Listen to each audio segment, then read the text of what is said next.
başladıq. Deməli, bugünkü dərsimizdə dişicik daxilində olan yumurtacığın içərisində rüşeym hissəsinin formalaşmasını öyrənib, ondan sonra da mayalanmanı keçirik, yekunlaşdırırıq. Eee, Bir dəqiqə.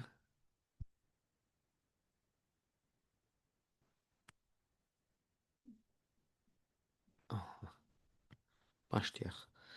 Deməli, biz bilirik ki, dişicik ibarətdir. Dişiciyin ağızcığı var. Bu dişiciyin ağızcığıdır.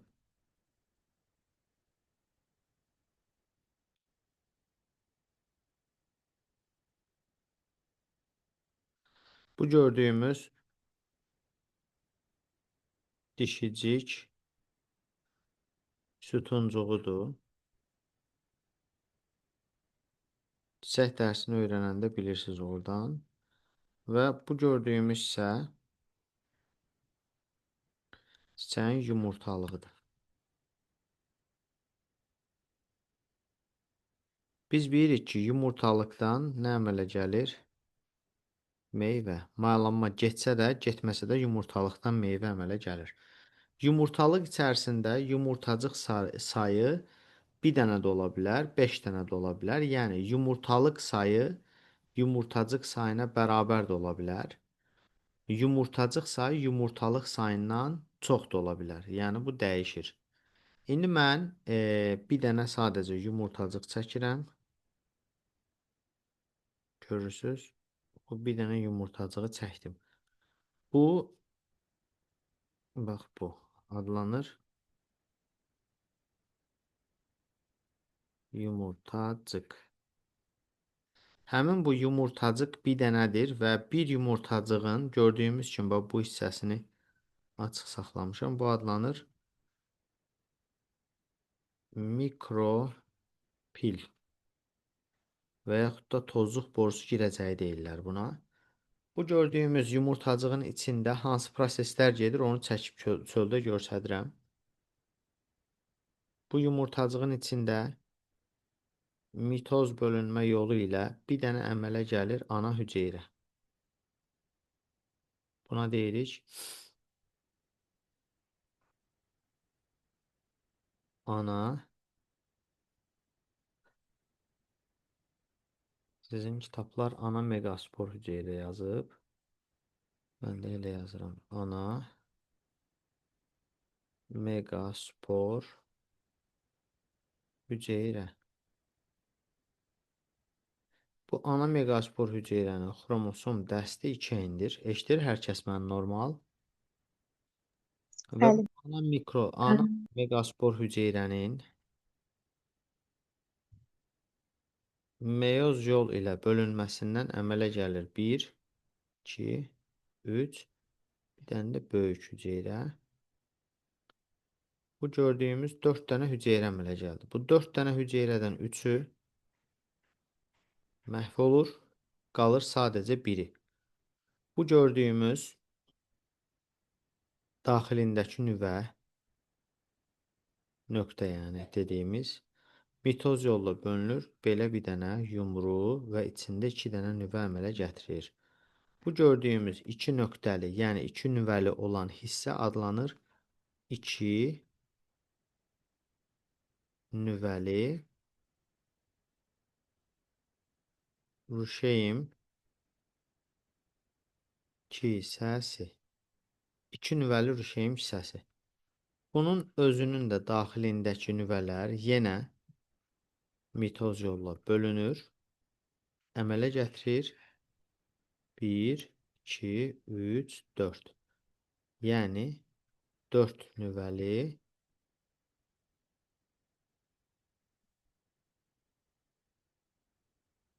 ruşeym kisəsini. Sonra, bundan sonra bunun özü də mitoz yolla bölünüb əmələ gətirir 2, 3, 4. 2, 3, 4. 8 nüvəli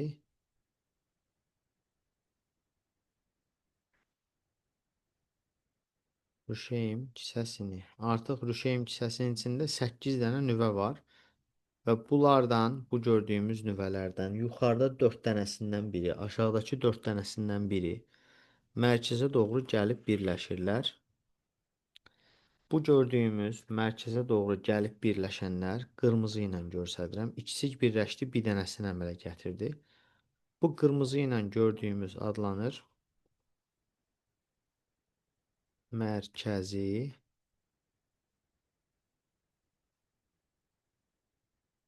hüceyrə. Nədir? Mərkəzi hüceyrə. Mərkəzi hüceyrənin mərkəzi hüceyrədən əlavə, deməli yuxarıdan 3-dən 4-dən biri birləşdi. Yuxarıda deməli 3 olduğu kimi qalıbdı. Aşağıda da 4-dən biri birləşdi. 3 olduğu kimi qalıbdı. Bu biri. Bir dənəsi bir dənəsi əmələ çevrilir. Yaşılla göstərirəm. Gördüyümüz yaşıl. Bu adlanır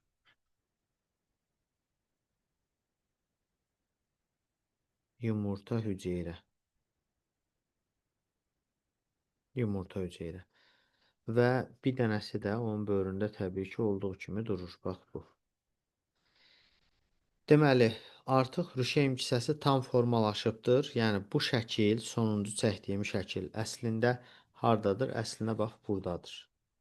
Görürsüz, yumrulayıram. Əslində o buradadır. Sadəcə biz onu orada xırda-xırda gedən prosesləri çəkə bilmədiyimiz üçün burada çəkirik.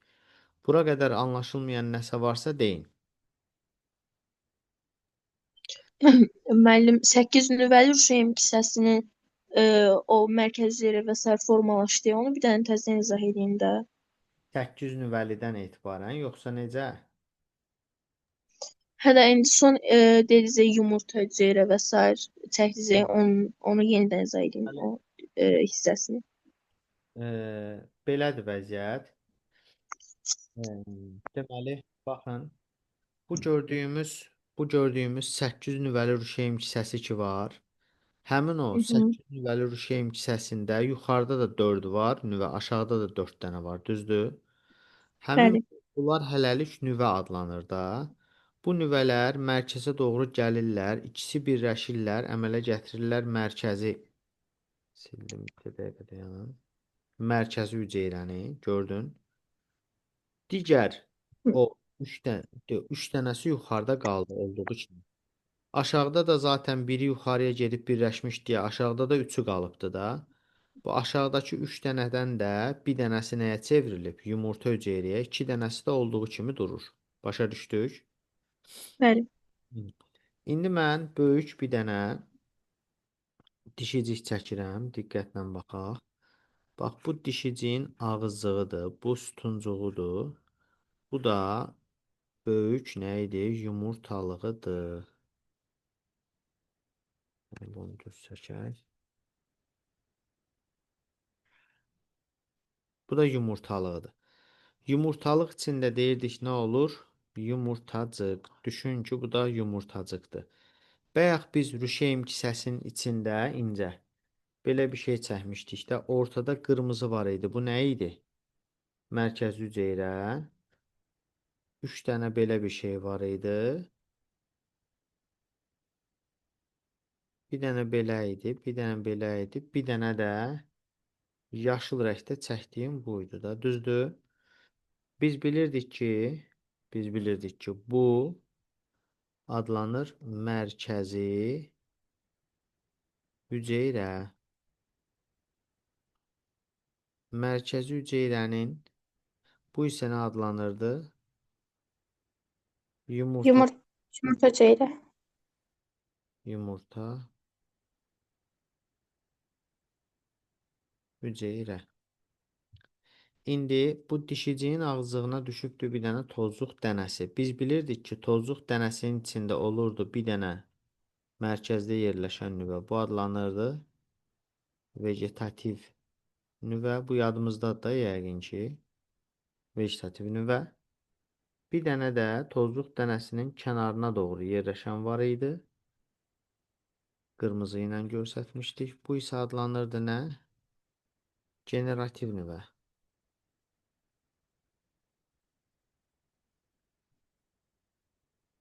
Həmin bu generativ nüvə demişdik ki, tozluq dənəsi tozluq borusu əmələ gətirəndə və yaxud da əmələ gətirməmişdən öncə bölünərək spermləri əmələ gətirir. İndi bu gördüyümüz, bax bu gördüyümüz tozluq dənəsi bax belə bir dənə cücərti əmələ gətirir. Cücərti əmələ gətirir. Bu cücərti düz bir dəqiqə. Tozluq dənəsi bax belə bir cücərti əmələ gətirir. Və bu cücərti düz axıra qədər görürsünüz, bax bura qədər tozluq borusu da artıq gəlir, bax bura. Mikropil deyilən yerə. Burada da artıq bu tozluq borusunun ağzı hələlik bağlıdır. Tozluq dənəsi dişiciyin ağızlığına düşür. Orada cücərib tozluq borusu əmələ gətirən zaman bu gördüyümüz vegetativ nüvə boru əmələ gələn kimi düşür borunun içinə. Bu həmin o vegetativ nüvədir. Bax yazıram. Vegetativ nüvə. Bu hansı vegetativ nüvədir? Bax bu. Boru əmələ gələn kimi borunun içinə düşdü də. Arxada olan generativ nüvədən isə mitoz bölünmə yolu ilə əmələ gəlir. Bir dənə fərqli rənglə göstərirəm. 2 dənə göy rənglə göstərdiyim, bax bunlar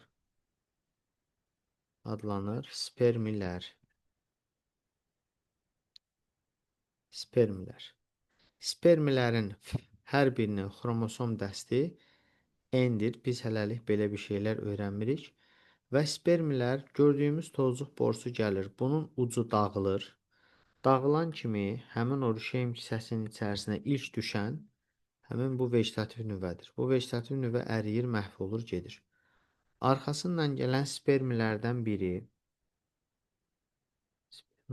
biri birləşir yumurta hüceyrəni mayalayır. O biri isə birləşir mərkəzi hüceyrəni mayalayır bu şəkildə. Və bu gördüyümüz hissəni mən burada cümlə ilə ifadə eləyəsi olsam, belə bir şey yazmalıyam. Spermi. Bunun xromosom dəsti N-dir. Üstə gələk mərkəzi hüceyrə.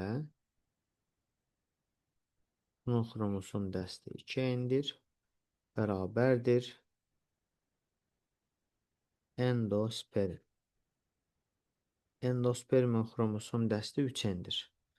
Və burada bir dənə işarə eləyirəm. Endospermdə ehtiyat qida toplanır. Ehtiyat qida toplanır. İndi ikincini yazıram. Spermi üstə gələk yumurta hüceyrə bərabərdir zigot.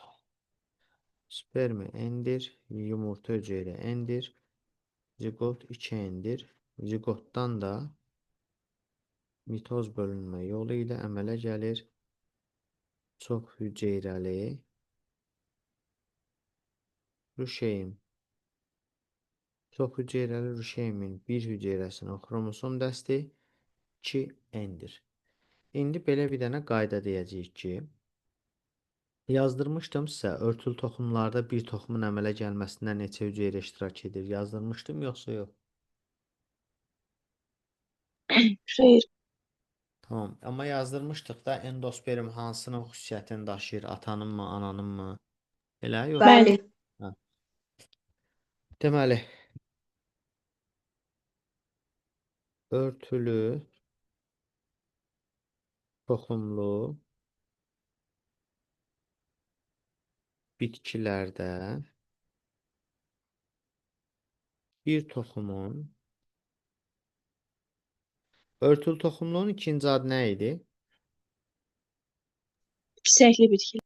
Bəli. Örtülü toxumlu bitkilərdə bir toxumun əmələ gəlməsində 2 nöqtə. Nə iştirak edir? Bax yazıram. 1. 4 ədəd hüceyrə iştirak edir.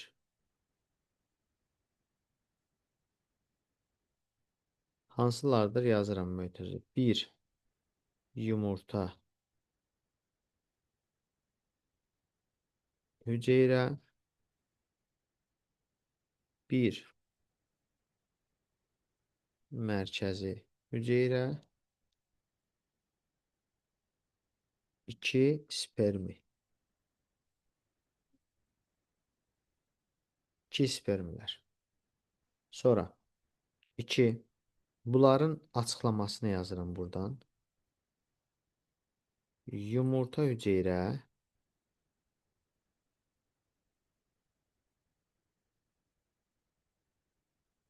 dişi qametdir.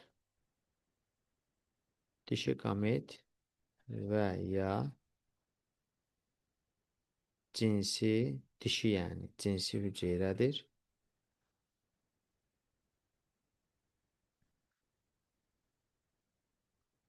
Spermi erkək qamet və ya erkək cinsi hüceyrədir.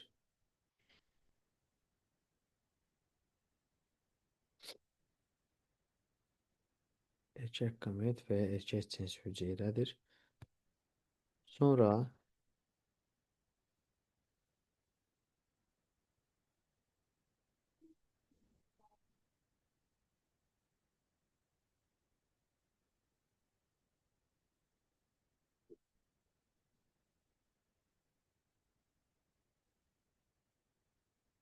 deyəcəyik ki, deməli mərkəzi hüceyrə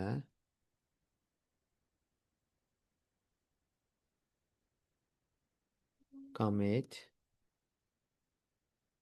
deyil.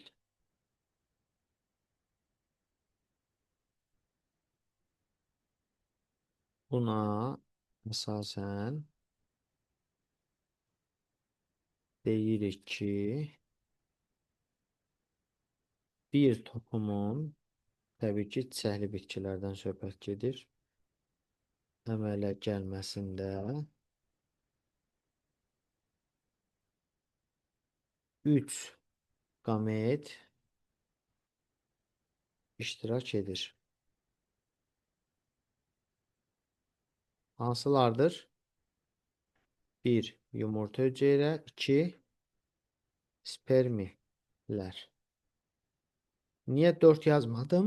Çünki demişik ki, mərkəzi hüceyrə nə deyil? Qamet deyil. Sual düşsə ki, bir toxumun əmələ gəlməsinə neçə hüceyrə iştirak edir? O zaman deyirik 4. 2 spermi, 1 mərkəzi hüceyrə, 1 yumurta hüceyrə. Sual düşsə ki, neçə cinsi hüceyrə iştirak edir? Deyirik 3. 2 spermi, 1 yumurta hüceyrə. Desə ki, neçə erkək cinsi hüceyrə iştirak edir? O zaman 2 deyirik. 2 dənə spermi. Desə ki, neçə dişi cinsi hüceyrə iştirak edir? 1 deyirik. Anlaşıldı? Bəs bir toxumun əmələ gəlməsinə neçə hüceyrə mayalanmada iştirak etmir? Bax, yazıram. Bir toxumun əmələ gəlməsində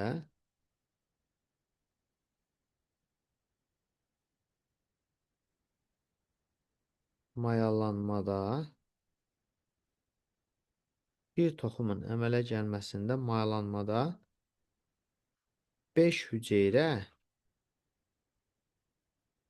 iştirak etmir. Hansılardır? O bayaq göstərdiyim yumrular ki var idi. 3 dənə qara, yuxarıda 2 dənə qara aşağıda həmin olardı. İndi bəzən çaşdırıcı sualı necə qoyurlar? Məsələn, deyirlər ki, toxumların əmələ gəlməsində iştirak edibdir. Məsələn, 60 hüceyrə. Toxumların əmələ gəlməsində iştirak edib 60 hüceyrə. Siz orada toxum sayını bilmək üçün o dəqiqə nə etməlisiniz? 60-ı neçəyə bölməlisiniz? Toxumların əmələ gəlməsində iştirak edib 60 hüceyrə. Siz o zaman toxumların sayını müəyyən etmək üçün ilk öncə 60-ı neçəyə bölməlisiniz? 60-ı bölməlisiniz. 3-ə. Hüceyrə dediyim zaman neçəyə bölməlisiniz? 4-ə. 60-ı 4-ə böləndə neçə eləyir? 15 deməli nə var imiş? Toxum. Desə ki, hüceyrə deyəndə 4-ə bölürük. Desə ki, 60 dənə toxumların əmələ gəlməsində 60 cinsi hüceyrə iştirak etmişdir. O zaman 60 neçəyə bölürük? 3-ə. Neçə eləyir? 20 toxum. Belə bir dənə qayda deyirəm. Bir toxum bərabərdir 1 yumurta hüceyrə, o da bərabərdir 1 mərkəzi hüceyrə. Oldu mu? Bir toxum əmələ gəlməsində vuraq 2 bərabərdir spermi sayı. Spermlərin sayı. Yəni, bir toxumun əmələ gəlməsində 2 spermi iştirak edir. Bunu başa düşdük. Mən indi lövhəyə məsələ yazıram. Diqqətlə hər kəs məsələni oxuyur və ondan sonra mənə şəxsiyə WhatsApp-da cavablarını yazır. Belə bir sualdır. Deməli, deyirik ki, 8 ədəd toxum əmələ gəlmişdir. 8 ədəd dəqiqə uşaqlar. Nasıl oldu?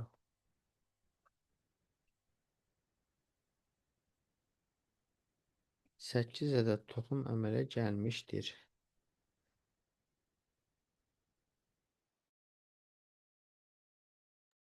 8 ədəd toxum əmələ gəlmişdir. Təbii ki, çiçəkli bitkidən, örtülü toxumlu bitkidən söhbət gedir. Bu toxumların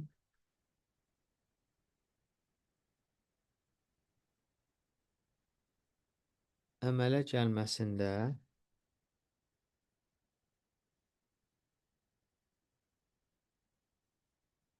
2 nöqtə. 1. Neçə hüceyrə iştirak edər? Hüceyrə dedikdə ümumi götürülür. Mayalanmada iştirak edənləri götürürsən, bəli. Mayalanmada iştirak etməyənləri yox. Oldu. Neçə qamet iştirak edər? 3. Neçə erkək qamet iştirak edər?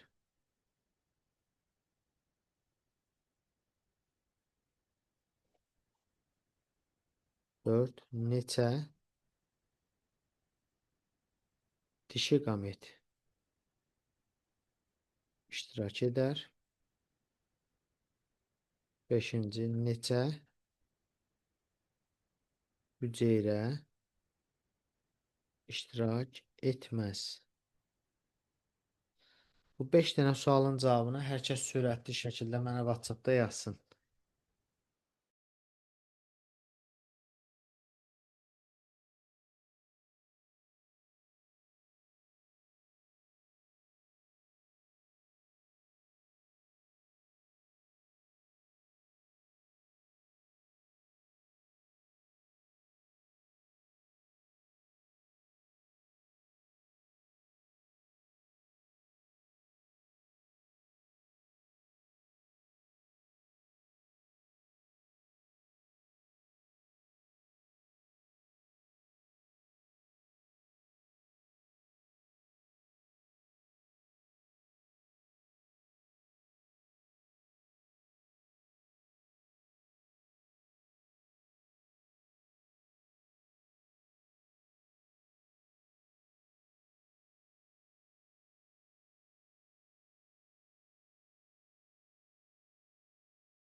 Uşaqlar, niyə yazmadınız WhatsApp-da? Heç kəs yazmayıbdı. Hə, şagirdlər, eşidirsiniz məni? Müəllim, mən yazmışam. Mən də yazmışam. Hə. Mən də yazdım. Tamam. Deməli, cavabları deyirəm, qulaq asaq. Deməli, 8 ədəd toxum varsa hüceyrə iştirak edər deyirsə, 8-i vurmalıyıq 4-ə, eləyir 32. Qamet deyirsə 8-i vurmalıyıq 3-ə, eləyir 24. Erkək qamet deyirsə, təbii ki, erkək qamet 2 dənə olur, vurmalıyıq 2-yə, eləyir 16. Dişi qamet deyirsə, elə cavab 8-i 1-ə vurmalıyıq, eləyir 8. Neçə hüceyrə iştirak, neçə dişi qamət dedik bunu, neçə hüceyrə iştirak etməz deyirsə, etməz deyəndə bir dənəsində 5 dənə hüceyrə iştirak etmir. Bir toxum əmələ gələndə 5 dənə hüceyrə iştirak etmir. Demək ki, 8-i neçəyə vurmalıyıq? 5-ə vurmalıyıq və nəticədə eləyir neçə? 40. Əla. Deməli, uşaqlardan bəziləri var, hamısını düz yazıb. Yəqin ki, düz yazanlar var. Deməli, Müəllim, mən vurmadan elə promonin nə qədər var onu yazmışam. Səhv çıxdı. yox, başa düşdük indi nə etmək lazımdır. Bir Bəli, bəli. toxumun əmələ gəlməsi üçün neçə dənə lazımdırsa, onu toxum sayına mütləq vurmaq lazımdır. Başa düşdükmü? Tamam. Deməli, bu hissəmizi bildik. İndi mən keçən dərsimizdə sizə yazdırmışdım, təkrar demiş oluram. Bəs tutaq ki, deyir ki, bir dənə meyvə əmələ gəlibdir. Həmin meyvənin içində 8 toxum var. Neçə yumurtalıq iştirak edib? Yadda saxlayırsınız, meyvə sayı həmişə yumurtalıq sayına bərabərdir. Yəni 50 dənə meyvə əmələ gəlibsə, demək ki, 50 dənə yumurtalıq iştirak edib. Yox, 15 dənə meyvə əmələ gəlibsə, 15 dənə. Onun içindəki toxumun sayı yumurtalıqla əlaqədar deyil, yumurtacıqla əlaqədardır. Başa düşdük? Yəni, bunlar çox önəmli şeylərdir. Bunlara diqqət eləyək və iki qat mayalanma ilə bağlı olan hissəmiz yekunlaşdı. Biz bundan sonraki 40 dəqiqəmizdə toxumun quruluşu, toxumun cücərməsi haqqında danışacağıq və 2 dərsimiz olacaq. Həmin o 2 dərsimizi yekunlaşdırırıq. İnşallah. Bununla bağlı sual olan varsa buyursun. Yoxdursa təxminən 30 saniyəmiz qalıb, sonra mən 10 dəqiqə sonra link atıram, qoşulursunuz. Yaxşı uşaqlar.